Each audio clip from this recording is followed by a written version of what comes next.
ఓం శ్రీ గణేశాయ నమః. శ్రీమాత్రే నమః. శివాయ గురవే నమః.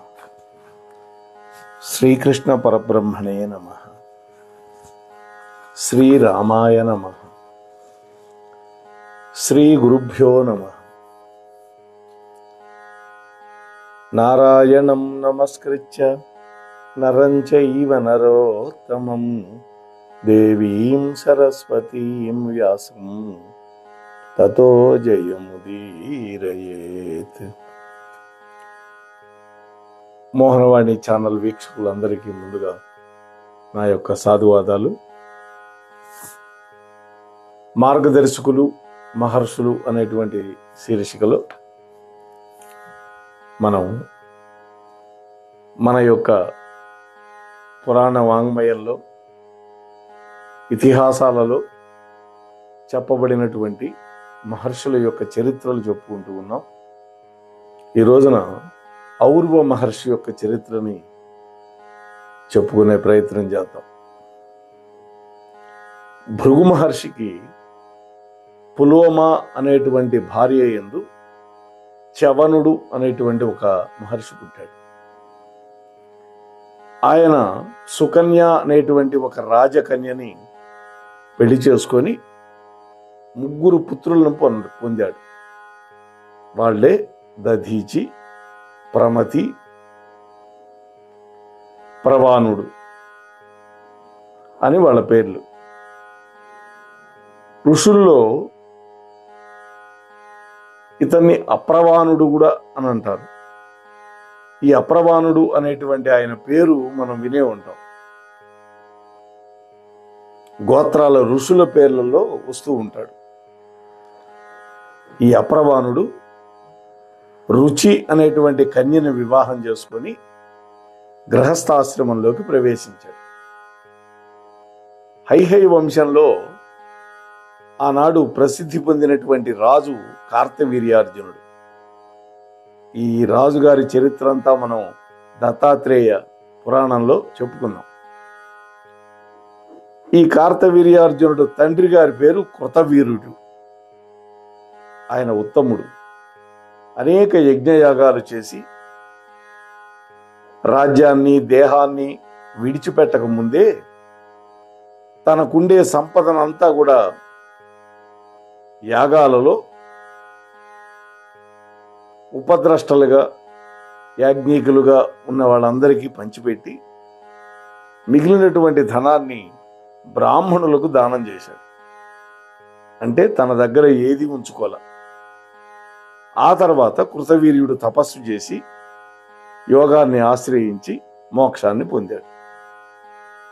ఆయన కొడుకులు రాజ్యానికి వచ్చారు. కార్తవీర్యార్జునుడు కోశాగారం చూసుకుంటే చిల్లికి అవ్వలేదు.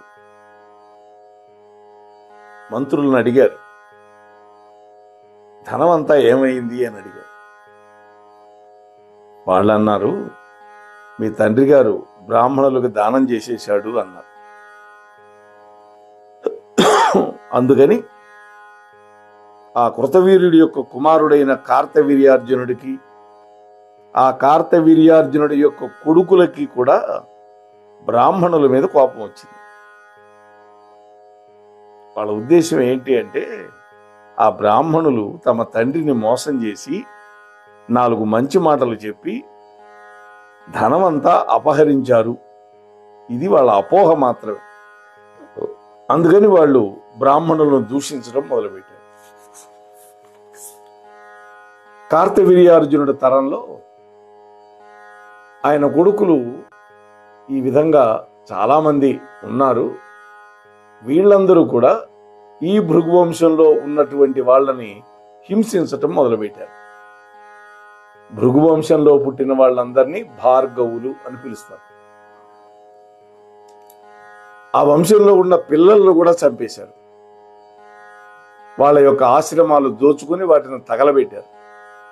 ఈ కార్తవీర్యార్జునుడి యొక్క సంతానం అంటే తమ తాతగారి దగ్గర ఉన్న ధనాన్ని అపహరించారు అనేటువంటి మిషతోటి ఈ భార్గవ వంశంలో వాళ్ళందరినీ కూడా ఈ విధంగా నానా కష్టాలు పాలు చేశారు, అవమానించారు. ఇట్లా ఉంటే ఒక పర్యాయం ఈ కార్తవీర్యుడి యొక్క కొడుకులు ఈ విధంగా దాడి చేసినప్పుడు వీళ్ళ దాడిని ఎదుర్కోలేక కొంతమంది బ్రాహ్మణ స్త్రీలు అగ్ని ప్రవేశం చేశారు. మరికొంతమంది పారిపోయినారు. ఆశ్రమంలో ఉన్నటువంటి ఈ అప్రవానుడి భార్య రుచి ఆ సమయంలో గర్భవతిగా ఉంది. నిండు చూలాలు. ఆ కార్తవీర్యార్జునుడి యొక్క కొడుకులు చంపుతారనే భయంతో ఆమె పారిపోవడం మొదలుపెట్టింది. చాలా దూరం పరిగెత్తింది, గర్భిణీగా ఉండి కూడా. ఇంకా పరుగెత్తలేక పడిగిపోయింది. ఆమెను చంపడానికి వీళ్ళంతా కర్రలు తీసుకొని కొట్టబోయారు. ఆ సంక్షోభంలో, ఆ భయంతో ఆమెకి గర్భస్రావం అయిపోయింది. ఆ గర్భంలో నుంచి కొడుకు బయటకు వచ్చాడు. వాళ్ళు భయంతో, అంటే వాళ్ళు చంపేస్తారు అనేటువంటి భయంతో ఆ రుచి ఆ శిశువుని తన తొడలో దాచిపెట్టుకుంది, ఊరువులో దాచిపెట్టింది. అందుకని ఆ బాలుడికి ఔర్వుడు అని పేరు వచ్చింది. ఊరువులో నుంచి వచ్చాడు కాబట్టి ఔర్వుడు.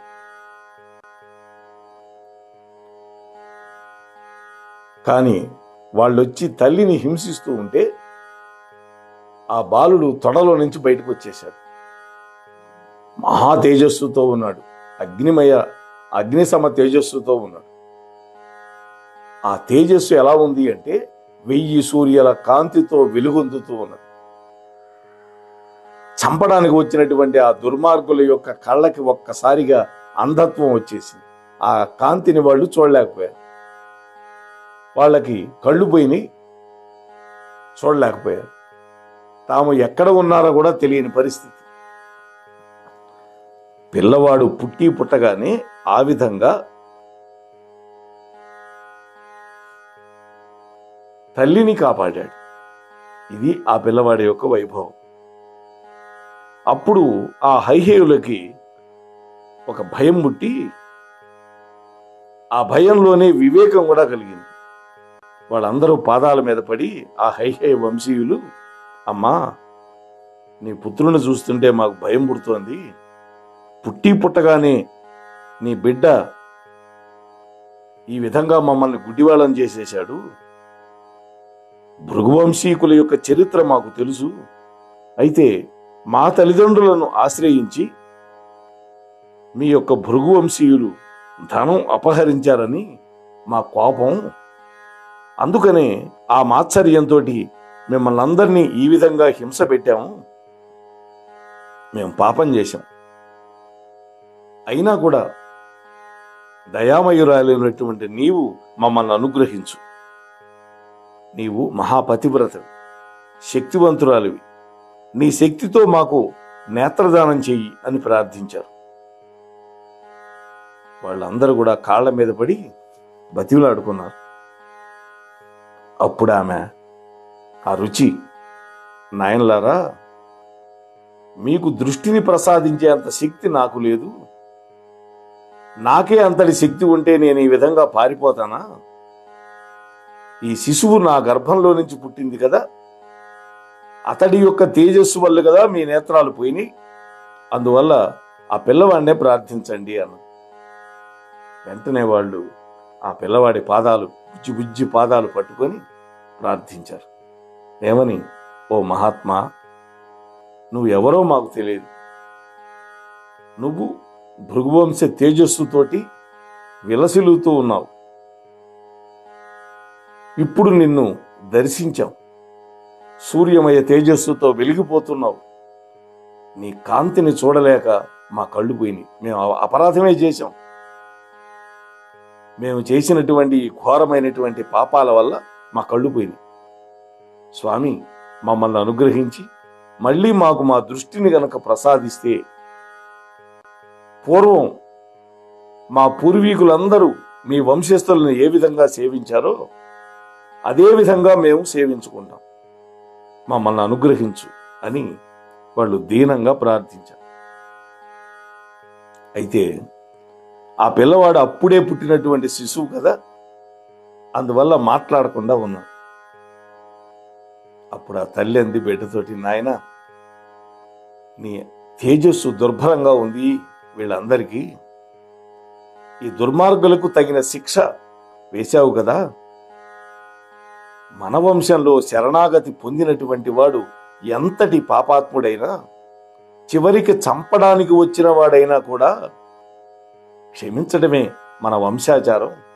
కాబట్టి నాయన నీ తేజస్సును ఉపసంహరించుకొని వీళ్ళందరికీ నేత్రదానం చెయ్యి అని తల్లి చెప్పింది. అప్పుడు ఆ పిల్లవాడు తన తేజస్సును తగ్గించుకొని వాళ్ళందరినీ కృపాదృష్టితో చూశాడు. వెంటనే వాళ్ళ కళ్ళు వచ్చేసింది.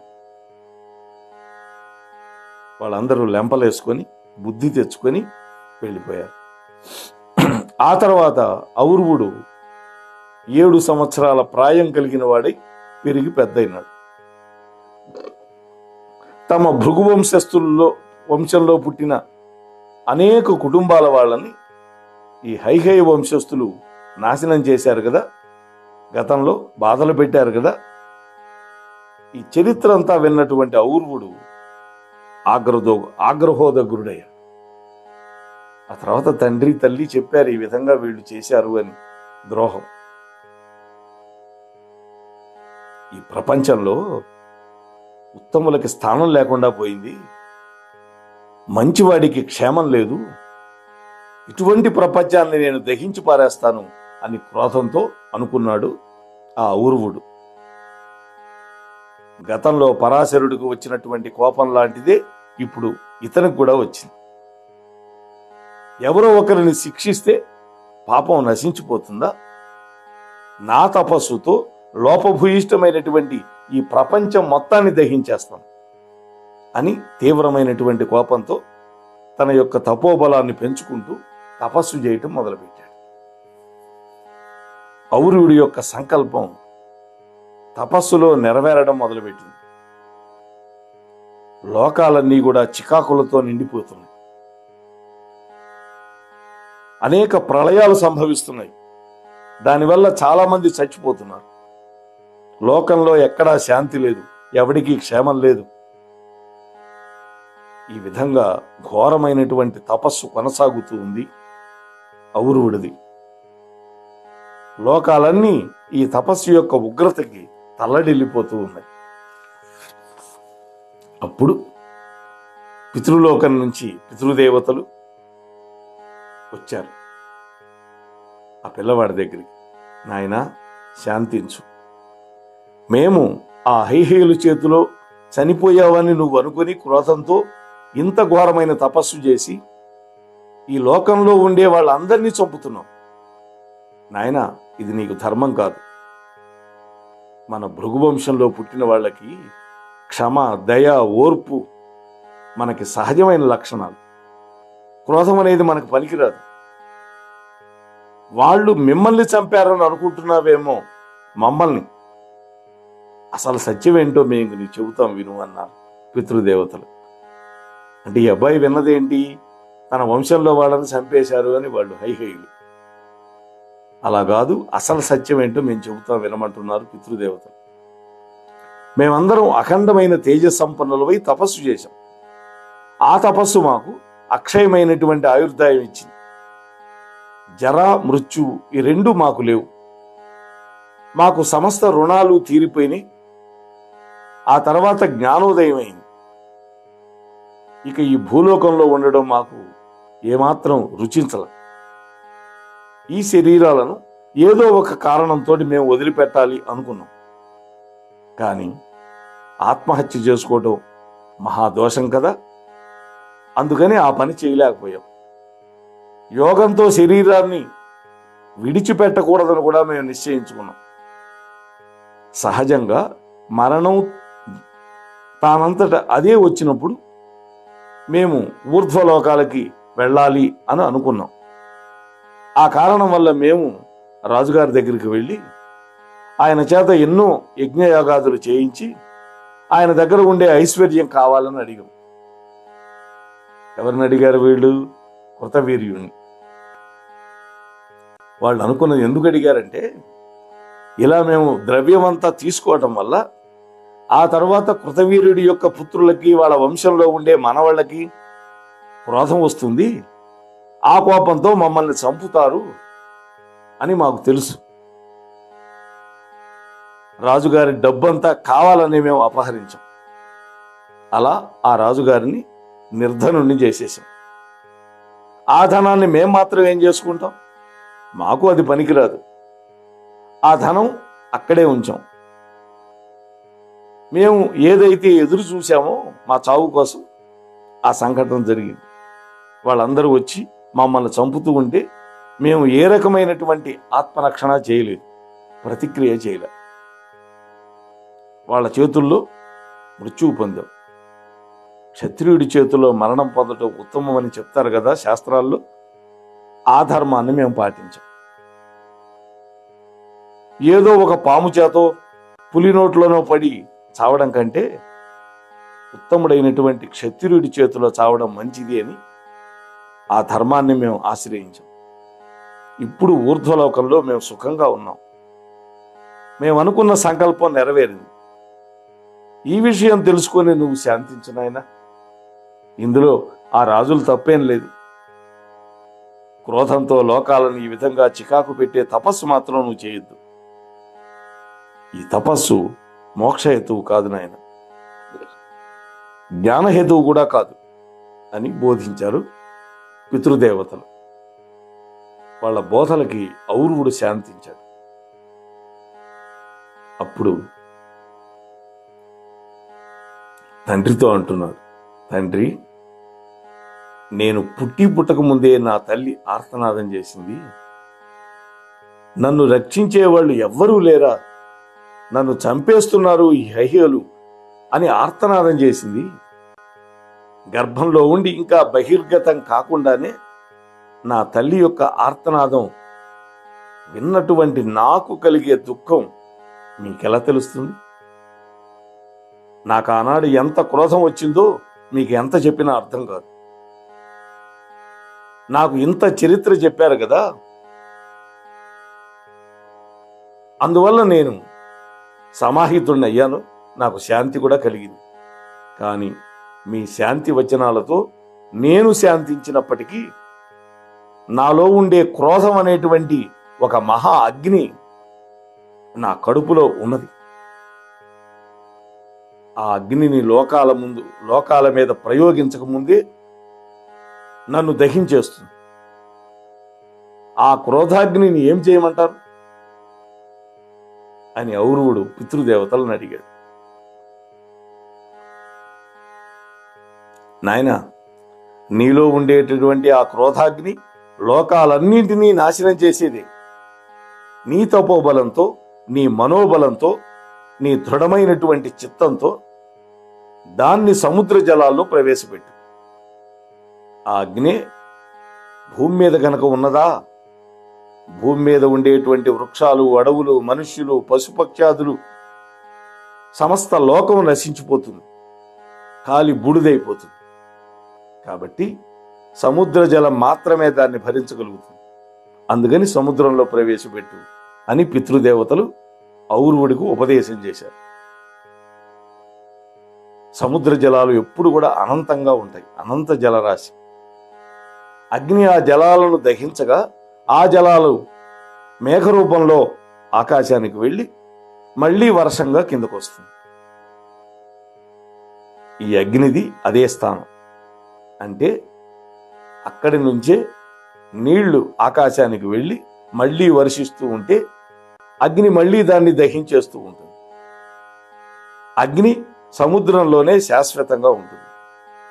కనుక నీ యొక్క తపోగ్నిని ఆ సముద్రంలో ప్రవేశపెట్టు అన్న. ఒక రకంగా ఇది లోక కళ్యాణమే. సముద్రంలో ఉండే ఉప్పు నీరు ఆ అగ్ని వల్ల ఆవిరైపోయి మేఘాలుగా అయి మళ్ళీ వర్షం పడితే భూమి సస్యశ్యామలం అవుతుంది. ఔరవుడు చేసినటువంటి తపస్సు క్రోధంతో చేయబడింది కాబట్టి, అది లోకక్షేమం కోసం చేసింది కాదు కాబట్టి, లోకంలో ఎక్కడా లేనటువంటి రీతిలో ఈ తపస్సుని తన పితృదేవతలు చెప్పినటువంటి విధంగానే సముద్రంలో కలిపేశాడు. ఈ అగ్నిని ఔర్వానలము అనేటువంటి పేరుతోటి గుర్రపు ముఖము రూపంలో సముద్రంలో ప్రవేశించి, అదే బడబానలము ఆడుగుర్రం, అక్కడ జలాలను దహించి వేస్తుంటుంది. బడబా అంటే ఆడుగుర్రం, బడబాగ్ని అంటారు ఇలాంటి అగ్నిని. కాబట్టి ఆ ప్రకారంగా ఔరువుడు నిగ్రహ అనుగ్రహ సమర్థుడు అని మహాభారతం ఆదిపర్వంలో ఈ కథ ఉంది. ఈ సందర్భంలో వింటున్నటువంటి మనకి ఒక సందేహం కలుగుతుంది. దుర్మార్గుల చేత చంపబడ్డ వాళ్ళు నిధులైనటువంటి బ్రాహ్మణులు, భృగువంశస్థులు, ఇంకా మిగిలిన వాళ్ళు కూడా. అందువల్ల ఆ చంపబడ్డ వాళ్ళంతా స్వర్గానికి వెళ్ళి సుఖంగానే ఉన్నారు. కానీ వాళ్ళ వంశంలో తర్వాత వాళ్ళు ఆ దుర్మార్గాన్ని సహించలేక ఆ దుష్టులను నిర్మూలించడం కోసం క్రోధంతో తపస్సులు హోమాలు చేశారు.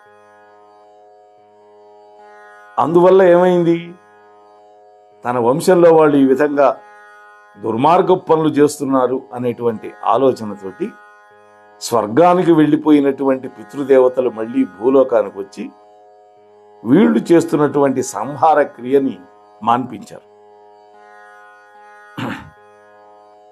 వాళ్ళు ఏమన్నారు ఆ రోజున, మాకు ఏ లోటు లేదు, మేము స్వర్గంలో సుఖంగానే ఉన్నాం, కాబట్టి మీరు చేసే ఈ తపస్సు అనే ప్రక్రియ విరమించండి అన్న.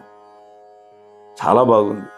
మరి ఈనాడు దుష్టుల చేత చంపబడ్డ వాళ్ళందరూ కేవలం సామాన్యమైనటువంటి ప్రజలున్నారు, అందులో సజ్జనులు ఉన్నారు, అసహాయులు ఉన్నారు, స్త్రీలు ఉన్నారు, చిన్న చిన్న శిశువులు కూడా ఉన్నారు.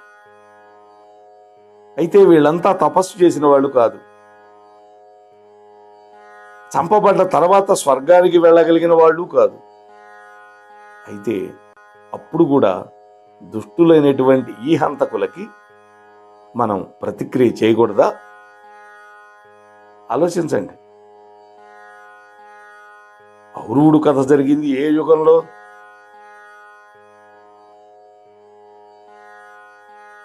అది ద్వాపర యుగం నాటి మాట, లేదు ఇంకా ముందు యుగాల్లో మాట. ఇవాళ మనం కలియుగంలో ఉన్నాం,